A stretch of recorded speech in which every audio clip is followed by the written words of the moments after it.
नमस्कार दोस्तों मेरा नाम डॉक्टर रितेश चौधरी और हम आज आपसे बात करने वाले हैं रेडियो के लिए समाचार लेखन की।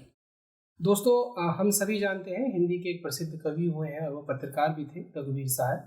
रघुवीर सहाय समाचार लेखन के लिए टिप्पणी करते हुए कहते हैं कि खबर लिखना बहुत ही रचनात्मक काम हो सकता है, उतना ही रचनात्मक जितना कविता लिखना। दोस्तों, चाहे कविता की बात हो चाहे खबर की बात हो, दोनों का उद्देश्य रघुवीर सहाय के हिसाब से मनुष्य और समाज को ताकत पहुंचाना है। वो कहते हैं कि खबर में लेखक तथ्यों को बदल नहीं सकता, पर दो या दो से अधिक तथ्यों के मेल से असलियत खोल सकता है। दोस्तों, हम सभी इस बात को जानते हैं कि जितने भी जनसंचार के माध्यम हैं, उन सभी के लिए समाचार लेखन के तरीके अलग अलग हैं।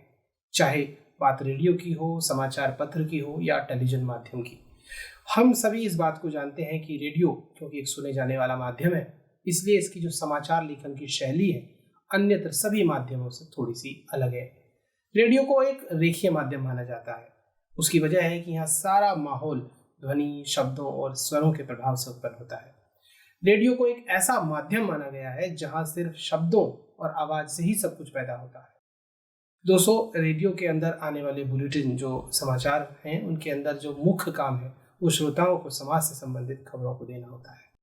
आज हम लोग रेडियो समाचार के जो विभिन्न पक्ष हैं उसके संदर्भ में जानकारी हासिल करेंगे, लेकिन रेडियो समाचार के लिए सबसे महत्वपूर्ण पक्ष समाचार लेखन से पहले हम आज इस बात पर चर्चा करते हैं कि आखिर समाचार क्या है या समाचार से हमारा आशय क्या है।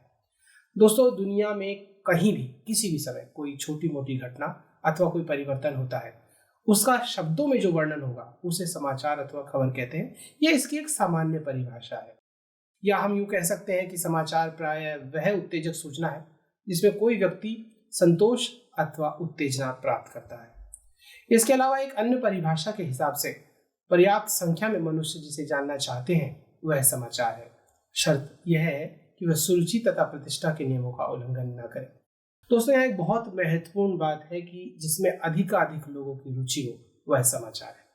इसके अलावा समाचार किसी अनोखी अथवा असाधारण घटना की अविलंब सूचना को भी कहते हैं, जिसके बारे में लोग पहले से प्रायः कुछ ना जानते हो, लेकिन जिसे तुरंत ही जानने की अधिक से अधिक लोगों की रुचि।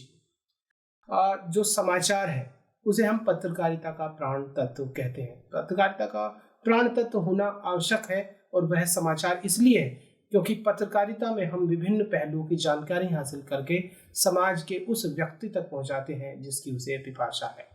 व्यक्ति की जो ज्ञान पिपासा है तब शांत होती है जब वह समाचार जान लेता है। वह चाहे पढ़ के जानता हो, चाहे सुन के जानता हो या देख कर जानता हो।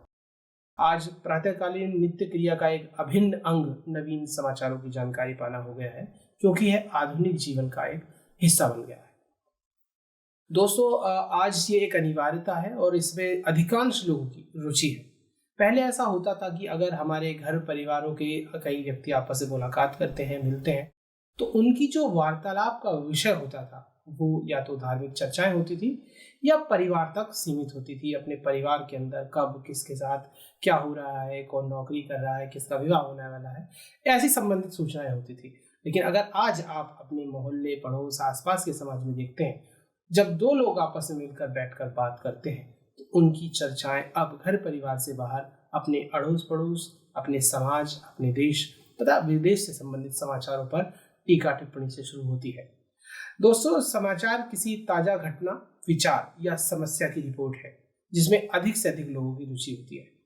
जाहिर है कि हर घटना, विचार या समस्या की रिपोर्ट समाचार नहीं होती।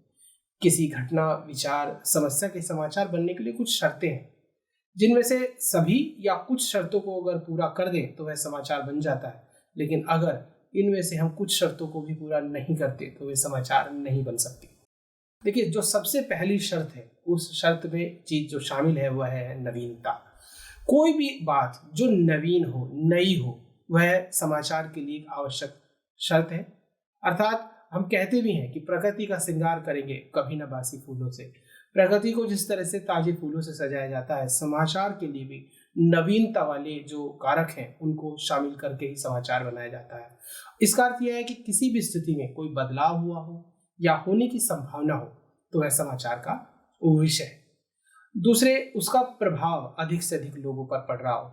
एक महत्वपूर्ण कारक के तौर पर इसे हम लोगों ने देखा है कि अगर किसी विषय का, किसी बात का, किसी समस्या का, किसी घटना का या किसी विचार का समाज के अधिक से अधिक लोगों पर असर पड़ रहा है तो निश्चित सी बात है कि वह समाचार है।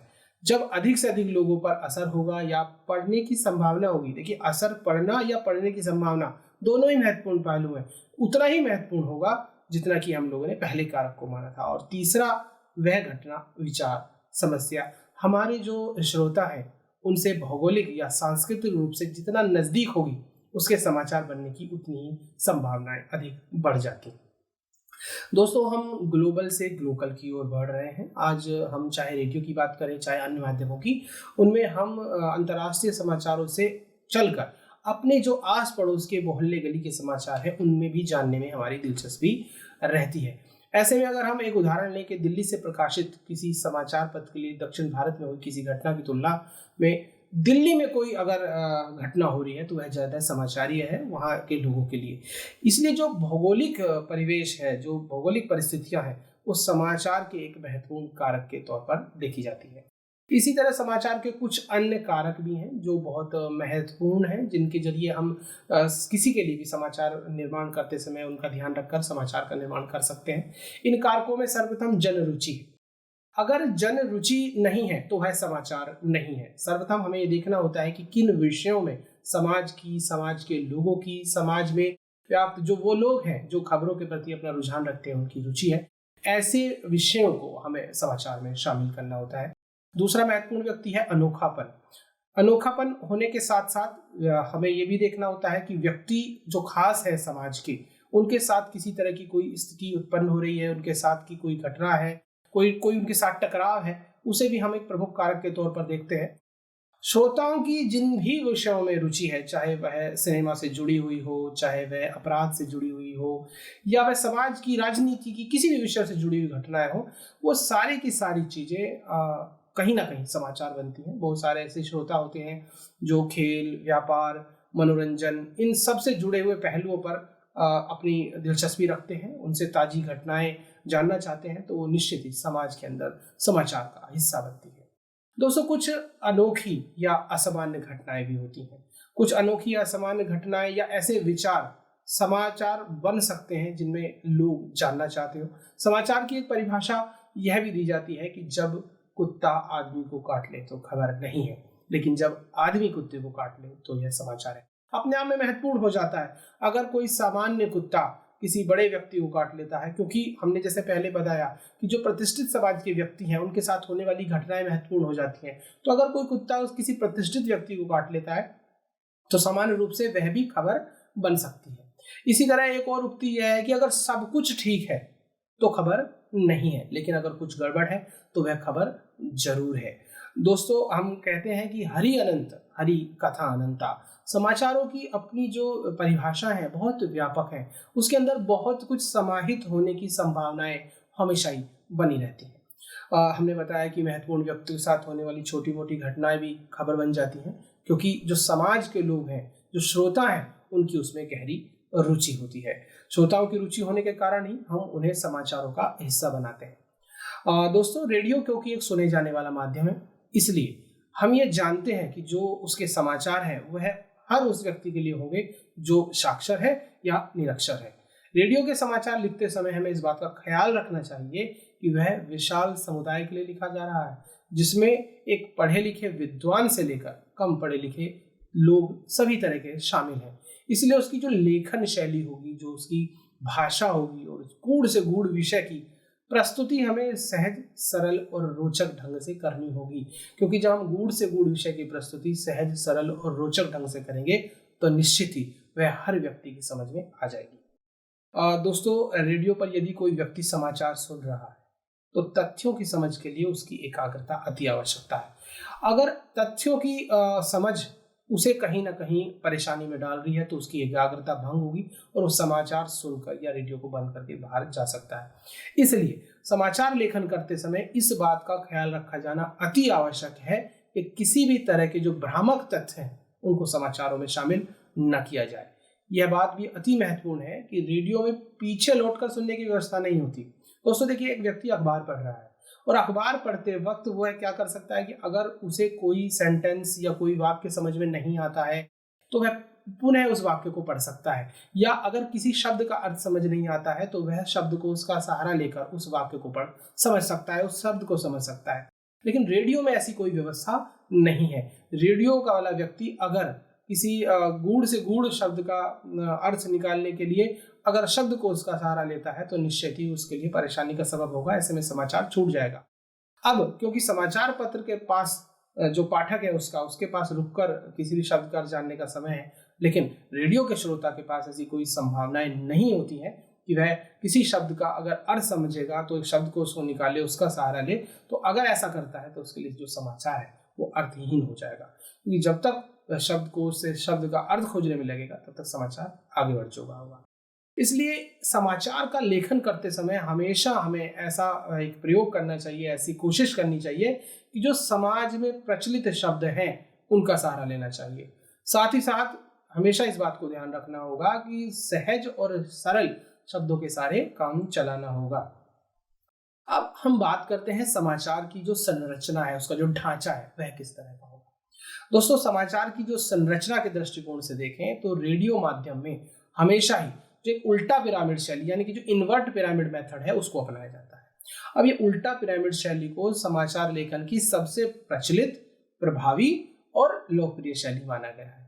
इस शैली में समाचार के जो सर्वाधिक महत्वपूर्ण तथ्य होते हैं उन्हें हम सबसे पहले लिखते हैं, और उसके बाद का जो कम महत्व की जो अन्य तथ्य हैं उन्हें हम इस शैली के अंदर किसी भी घटना या विचार के सामने प्रस्तुत करते हैं। साथ ही साथ इस शैली में किसी भी घटना, समस्या या विचार का जो ब्यौरा है वो हम कालानुक्रम की बजाय सबसे महत्वपूर्ण तथ्य या सूचना शुरू करते हैं। देखिए, आपने कई बार देखा होगा कि जो हम समाचार सुन रहे होते हैं, कम से कम अखबार के अंदर या रेडियो के अंदर, हम कालक्रम में सूचनाओं को देते हैं, लेकिन रेडियो के संदर्भ में ऐसा नहीं है। यहाँ जब हम इन्वर्ट पिरामिड शैली का इस्तेमाल करते हैं तो हम जो सबसे महत्वपूर्ण सूचनाएं हैं उन्हें सबसे पहले देते हैं।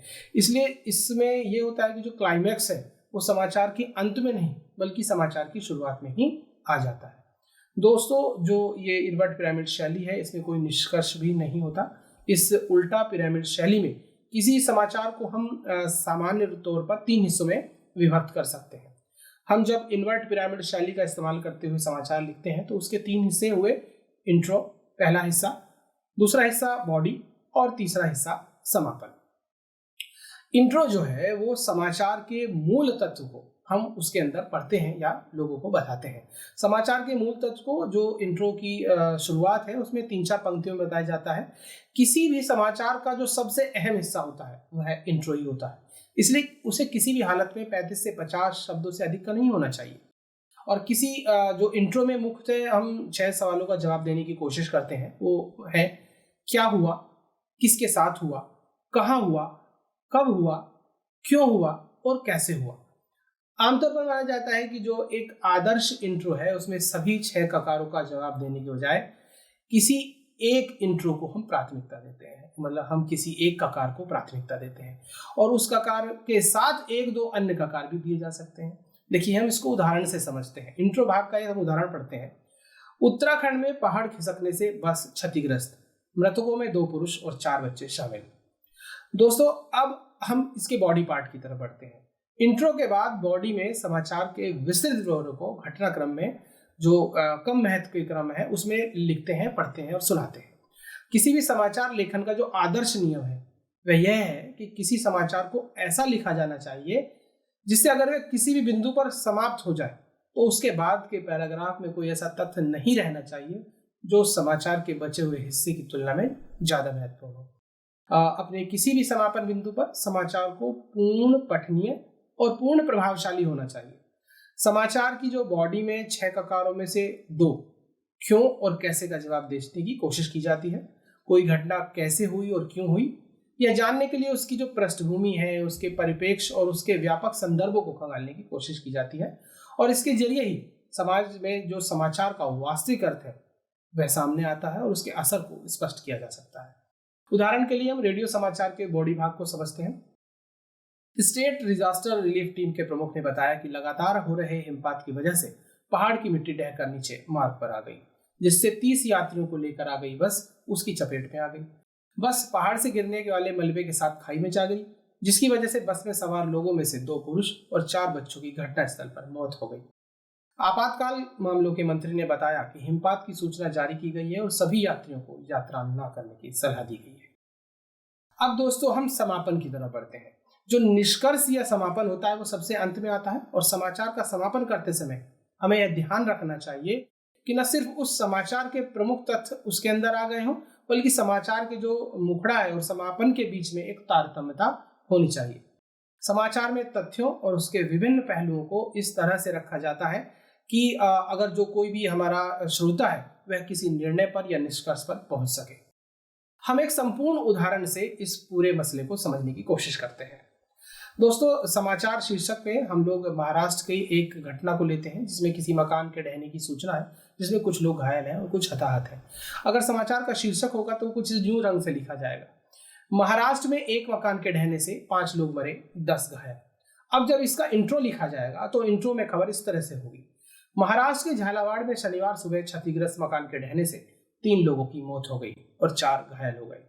5 से अधिक लोगों के अब भी मल में फंसे होने की आशंका है। घायलों को इलाज के लिए पास के अस्पताल में भर्ती करा दिया गया है। अब इस समाचार के अंदर जो आपने इंट्रो भाग सुना, उसके अंदर जो तथ्य शामिल है हम उन्हें समझने की कोशिश करते हैं। इसमें एक तथ्य जो ककार है वो क्या है, क्या हुआ, 3 मरे 4 घायल हुए।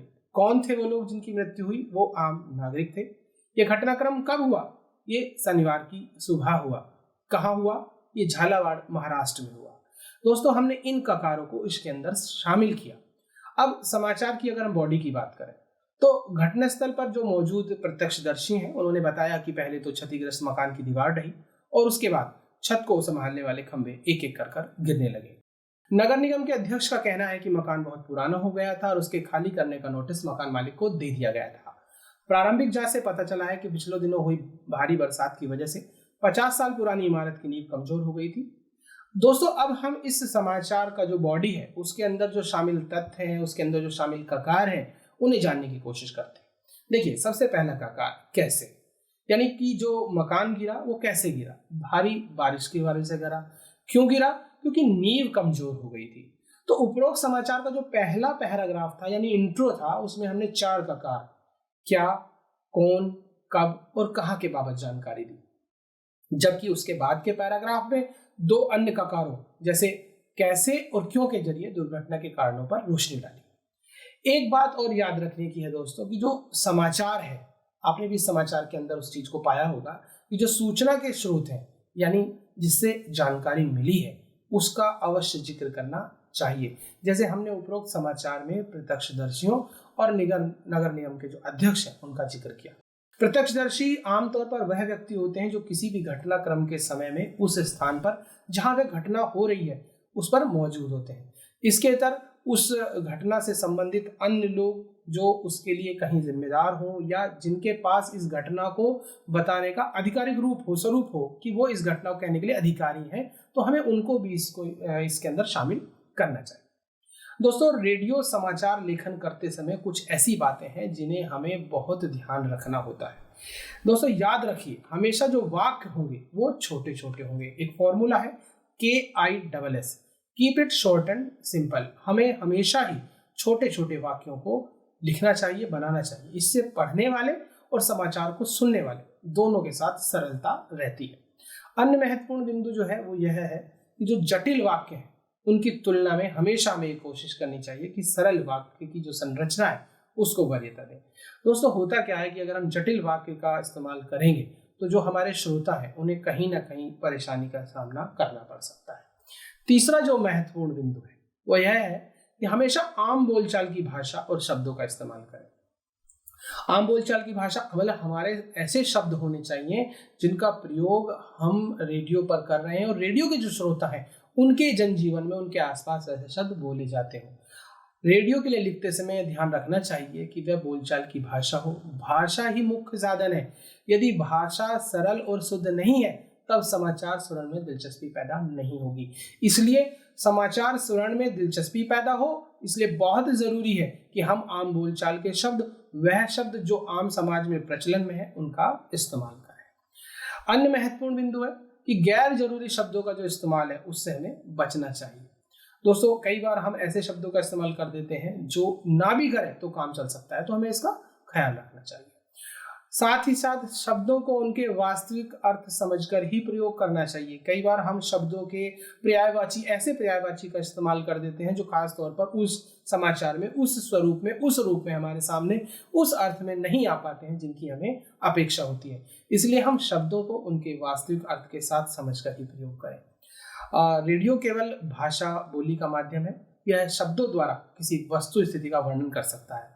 अतः समाचार लेखन के समय शब्दों का चुनाव सावधानी से करना चाहिए ताकि शब्दों को दृश्य का रूप मिल सके। दोस्तों हम जो रेडियो पर हम देख नहीं सकते, इसलिए हम अपने शब्दों के माध्यम से एक ऐसा माहौल तैयार करते हैं कि समाचार सुनने वाले को ये लगता है कि वह उस प्रत्यक्ष घटना के समय पर मौजूद है और उसे आभासी इस तरह का चित्रण महसूस होता है कि वह उस घटना को सुन रहा है, नहीं बल्कि देख रहा है। दोस्तों रेडियो द्वारा हम सुनने के लिए कार्यक्रम प्रसारित करते हैं, पढ़ने के लिए नहीं। अतः समाचार लेखन की भाषा को बोलचाल की भाषा बनाए रखना होता है, न कि पुस्तक की भाषा। हम कई बार ये देखते हैं पुस्तकों में बहुत सारे ऐसे शब्दों का इस्तेमाल होता है जो हम आम बोलचाल में नहीं करते हैं। इसलिए हमें ये ख्याल रखना चाहिए कि हम सुने जाने के लिए कार्यक्रम लिख रहे हैं, सुने जाने के लिए समाचार लिख रहे हैं, ना कि उसे पढ़ा जाना है। ये बहुत महत्वपूर्ण बात है। हम ये जानते हैं कि जो रेडियो से प्रसारित कार्यक्रम है उसे आप दोबारा नहीं सुन सकते हैं। दोबारा सुनने का, दोहराने का प्रावधान हमेशा नहीं होता है। अतः जो समाचार की भाषा और प्रस्तुति ऐसी होनी चाहिए कि अगर आपने एक बार में कोई बात कही है तो वह पूरी समझ में आ जानी चाहिए। दोस्तों रेडियो केवल शब्दों का उच्चारण मात्र नहीं है, वह शब्दों के द्वारा जीता जागता संसार रचता है। शब्दों के द्वारा हृदय की भावनाएं, लगाव, उत्तेजना, आत्मीयता, स्वामित्व, इन सब का बोध होता है। इसलिए हम शब्दों पर बहुत कड़ी पकड़ रखें, उस पर नजर रखें और अपने शब्द ऐसे रखें कि हर व्यक्ति को, समाज के हर श्रोता को समझ में आते हो। दोस्तों श्रोताओं के अनुकूल ही समाचार लेखन की भाषा और अन्य कार्यक्रम होना चाहिए। समाचार के साथ एक और बात है कि जब आप समाचार दें वो संक्षिप्त हो, सिंपल हो, छोटा हो, लेकिन पूर्ण होना चाहिए। अपूर्ण समाचार जो समाचार की आत्मा है उसके साथ खिलवाड़ करता है। समाचार की मूल आत्मा को सुरक्षित रखने के लिए बहुत आवश्यक है कि हम पूर्ण समाचार दें। इसके अलावा दोस्तों समाचार लेखन के बाद अंत में एक बार फिर जांच लेना चाहिए कि कहीं शब्दावली बोझिल तो नहीं हो रही है, हमने कहीं ऐसे शब्दों का प्रयोग तो नहीं कर दिए हैं जिसकी वजह से हमारा समाचार बोझिल होता नजर आ रहा हो। अगर ऐसा है तो बोझिल शब्दों को हटाकर पुनः सामान्य शब्दों का इस्तेमाल करना चाहिए। इसलिए अपनी लिखी हुई जो समाचार की हमारी स्क्रिप्ट है उसे कई बार पढ़ना चाहिए। समाचार हमेशा ही तथ्यपरक होने चाहिए क्योंकि तथ्यों के अभाव में समाचार का कोई उद्देश्य नहीं रह जाता है। इसके अलावा कुछ अन्य महत्वपूर्ण बातें भी हैं जिन्हें हमेशा हमें ध्यान रखना चाहिए। जैसे रिपोर्ट तैयार करते समय समाचार के जितने भी तथ्य हैं उनको सभी को समाहित करना चाहिए। घटना स्पष्ट रूप से वर्णित होनी चाहिए। स्थान के नाम इस तरह से दिए जाएं जो दूर दराज का श्रोता है ना, वह भी भौगोलिक स्थिति का अनुमान लगा सके। प्रयास ये भी करना चाहिए कि व्यक्तियों और स्थानों के नाम इस तरह बताए जाएं कि जो समाचार वाचक है वह उनका सही उच्चारण कर सके। घटना की पृष्ठभूमि की जरूरत के अनुसार उसे भी बताया जाना आवश्यक होता है। और हम हर बार इस बात को सामने लाने की कोशिश कर रहे हैं कि जो समाचार की भाषा है वह बहुत ही सरल और हर हाल में बोली जाने वाली होनी चाहिए। अगर हम हिंदी के हिसाब से देते हैं, हिंदी का एक उदाहरण लेते हैं। देखिए दोस्तों, जब हम लोग कहीं पर लिखते हैं कि राम तथा श्याम जा रहे हैं तो हम ये देखते हैं कि हमने लेखन में तो लिख दिया राम तथा श्याम मेले जा रहे हैं, लेकिन अगर बोलचाल की भाषा आएगी तो हम वहाँ तथा या वह जैसे शब्दों का इस्तेमाल कतई नहीं करते। हम हमेशा वहाँ देखते हैं कि हम हमेशा और राम और श्याम जा रहे हैं। इसलिए हमें कोशिश ये करनी चाहिए कि तथा एवं वह जैसे शब्दों की जगह पर हमेशा और शब्द का इस्तेमाल करें। इसके अलावा जब हम संख्याओं की बात करते हैं तो संख्याओं को जहां तक संभव हो सके राउंड फिगर में ही व्यक्त करना चाहिए, यानी पूर्ण संख्या को बताना चाहिए। भले ही इसके लिए जैसे करीब करीब, लगभग ऐसे शब्दों का इस्तेमाल हमें क्यों ना करना पड़े। जैसे आपको बताना है कि 865 तो आप ये कह सकते हैं कि लगभग 900। अगर हम इसे 865 कहते हैं तो यह एक भ्रम की स्थिति पैदा करने वाला हो सकता है। इसलिए संख्याओं को हमेशा ही 100, 1000, लाख, करोड़, अरब आदि ऐसे रूप में व्यक्त करना चाहिए। इससे श्रोताओं को उन्हें समझने में सहजता और सरलता होती है। एक और बात, पहले भी कहा है कि वाक्य लंबे नहीं होने चाहिए। भाषा की सरलता इस हद तक होनी चाहिए कि एक बार सुनते ही श्रोता आशय को समझ जाए। अंतिम और महत्वपूर्ण बात, दोस्तों समय के महत्व को बहुत ज्यादा ध्यान में रखना चाहिए। रेडियो एक ऐसा माध्यम है जहां पर समय की सीमाएं होती हैं। देखिए, हर माध्यम के पास अपनी कुछ लिमिटेशंस होती हैं। कहीं ना कहीं हमें ये देखना होगा, रेडियो के साथ जो है वो समय है, अखबार के साथ अखबार के पन्नों की जगह का मसला है। तो हम जब माध्यमों के लिए, जिसके लिए लेखन कर रहे हैं, उसकी जो लिमिटेशंस है उनको ध्यान में रखते हुए इस काम को करें। अब समय के महत्व को ध्यान में रखेंगे तो हम रेडियो के अंदर अपनी बात को सही समय पे सही ढंग से कह पाएंगे। रेडियो के संदर्भ में यह बहुत ही महत्वपूर्ण और जरूरी बात है कि अगर किसी एक ही समाचार में ज़्यादा समय लगा दिया तो निश्चित रूप से जो अगला समाचार है या दूसरा समाचार है, या तो वह पूरा नहीं हो पाएगा या छूट जाएगा। इसलिए दोस्तों हमें समय का ख्याल रखना चाहिए। दोस्तों अंत में मैं आपको एक बात बताना चाहता हूँ कि महात्मा गांधी जी ने एक बार कहा था कि जो समाचार होता है उसमें बड़ी शक्ति होती है, ठीक वैसी जैसी कि पानी के जबरदस्त प्रवाह में होती है। इसे खुला छोड़ देंगे तो गांव के गांव बहा देगा। उसी तरह जो निरंकुश कलम है वो समाज के विनाश का कारण बन सकती है। अब ये निरंकुशता जो है, ये अगर हम अपनी कलम को लिखते वक्त किसी तरह की अपनी जो सोच है उसको उसमें शामिल कर दें, अपने पूर्वाग्रहों को समाचार में शामिल कर दें, तो ये समाज के लिए विनाश का कारण बन सकती है। अब इस निरंकुशता को समाप्त करने के लिए किसी तरह का अंकुश होना जरूरी है। गांधी जी इसके लिए कहते हैं कि यह अंकुश भी भीतर का होना चाहिए, यानी कि स्व नियमन की बात करते हैं, सेल्फ गवर्नेंस की बात करते हैं। आपको ये अंकुश खुद से समझना होगा, क्योंकि गांधी जी कहते हैं कि बाहर का अंकुश तो बहुत ज्यादा जहरीला होगा। इसलिए समाचार लिखते समय, उसका लेखन करते समय हमें इस बात का ख्याल रखना होगा, बहुत जरूरी इस बात का ख्याल रखना होगा कि समाज को किस नजरिए से लिखा जा रहा है। दोस्तों, नजरिया एक बहुत महत्वपूर्ण पहलू है समाचार लेखन का।